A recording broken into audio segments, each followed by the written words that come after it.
महाराष्ट्रातल्या राजकारणाचं पान बाळासाहेब ठाकरे यांच्याशिवाय पुढे सरकू शकत नाही। मात्र त्यांच्या व्यक्तिमत्वाची महत्त्वाची बाजू म्हणजे त्यांच्यातला व्यंगचित्रकार।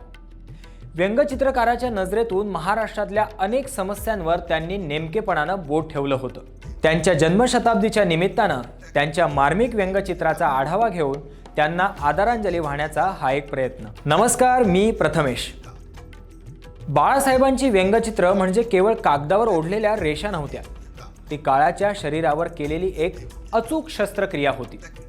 संयुक्त महाराष्ट्राच्या चळवळीत त्यांच्या कुंचल्यानं म्हणजे त्यांच्या हातातल्या ब्रशनं जे धारदार वार केले ते आजही अनेकांच्या स्मरणात कोरलेले आहेत।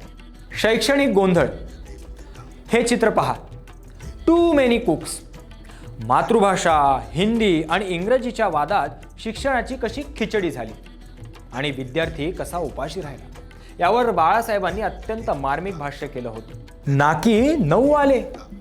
जेव्हा 9 राज्यात बिगर काँग्रेस सरकारे आली तेव्हा इंदिरा गांधींची झालेली ओढाताण त्यांनी नाकावर बसलेल्या 9 लोकांच्या चित्रातून हुबेहूब रेखाटली।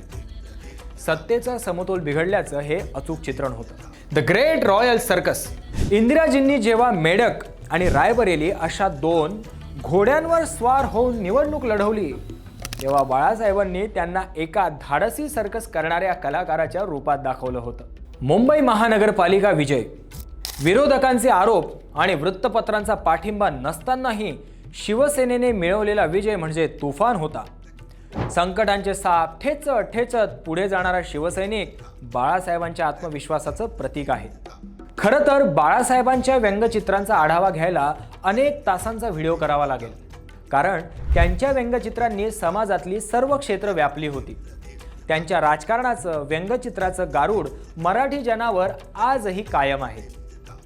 मित्रांनो, बाळासाहेबांचं हे मार्मिक रूप आणि त्यांची ही अजरामर व्यंगचित्र तुम्हाला कशी वाटली? त्यापैकी तुमचं आवडतं चित्र कोणतं हे आम्हाला कॉमेंट्समध्ये नक्की कळवा।